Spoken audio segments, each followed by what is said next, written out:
Are you positioned to win the race for relevance? Did you even know that there was a race for relevance? Allow me to explain. Let's say you're about to start a search on the internet. You pull up Google and begin to type in your search term. You're 2 or 3 words into it, and Google already knows what you're searching for. It's uncanny, even scary at times. Clearly, search engines of all types thrive on being radically relevant. Look at Amazon and other shopping websites. You start searching for an item and the site suggests other items you might want to consider based on your current search and even past searches. They say people who have purchased this have also purchased that. Raise your hand if you've also purchased something Amazon has suggested based on their understanding of your search history. As long as the shipping is free and you can return it easily, you place the order. We live in a radically relevant world. May I tell you a quick story? Yes? Well, thank you. Many years ago, I started a cookbook publishing company. My first book was a strawberry cookbook that I sold to pick-your-own strawberry farms across the country. My sales quickly reached an average of about 20,000 books per year for quite a few years. Because the strawberry season is so short in most states, I decided to publish an apple cookbook. Yep, much longer selling season. I sold that book to apple orchards with roadside stands, pick-your-own farms, and the like. I quickly learned that apple growers use bees to pollinate the flowers of the apple trees. So what was my next book? You guessed it, a honey cookbook. I was selling the right book to the right customer in the right place at the right time. That's relevance. I was selling about 80,000 books per year, and I wanted to keep growing. I decided to go after manufacturers of cooking equipment, such as grills, specialized blenders, slow cookers, and the like, to produce a cookbook dedicated to their equipment. While I was having limited success in this part of the business, it was, pardon the pun, it was a slow cooker. Then I had one of those blinding flashes of the obvious. Until this point, my company's name was WRC Publishing, William R. Cates Publishing.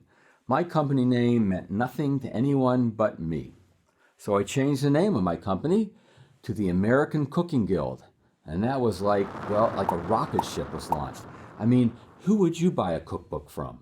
WRC Publishing or the American Cooking Guild? One day, Bumblebee Seafood, the largest manufacturer of canned tuna in the world, approached me to produce a seafood cookbook for them. They wanted to give the book away in grocery stores as a premium to help them sell more tuna and salmon. And so after a bit of negotiation, Bumblebee Seafood purchased 400,000 copies of my cookbook, cleverly titled Hooked on Seafood. And that sale changed my life. First, I was a sales rep and I got a very large commission. Second, I was the company owner and I got all the rest. And I eventually sold that business in 1989. So what is radical relevance? It's presenting the exact right product or service to the exact right market in the exact right way at the exact right time. Okay, maybe you're thinking, well, that's just basic marketing. Why is radical relevance an important concept for me to focus on now? Well, 2 words: information overload. Now that the internet has permeated our lives, we are constantly bombarded with messages calling out for our attention. You see, the main function of our brain is to keep us alive by conserving energy. The brain is always looking to spend less energy. Therefore, the brain craves clarity. Any message that isn't clear represents more work to the brain, so that message often gets ignored.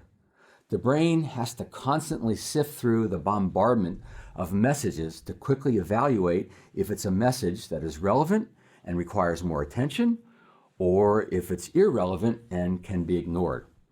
The only way for you to compete in this world of marketing message overload is to find ways to be super relevant to just the right prospects at just the right time and in just the right way. You want your value message to always be relevant, as well as compelling and repelling. Yes, I said repelling. How you communicate your value has to attract the right people into your world and not attract the wrong people. As you have probably already experienced, you can waste a huge amount of time courting and qualifying prospects who are not a good match for you. And if they're not right for you, then you're not right for them. Attracting the wrong clients wastes time and creates lose-lose situations. You're going to hear me say this over and over. If you try to appeal to everyone, you run the risk of appealing to no one because your message becomes too broad or too general. And therefore, the sorting mechanism in the brains of your prospects will ignore your message. In Module 1, I'm going to show you the two types of relevance, why they're important to you, and how to apply them to your business. So I'll leave you with a question. Is your messaging relevant and compelling, or is it being ignored?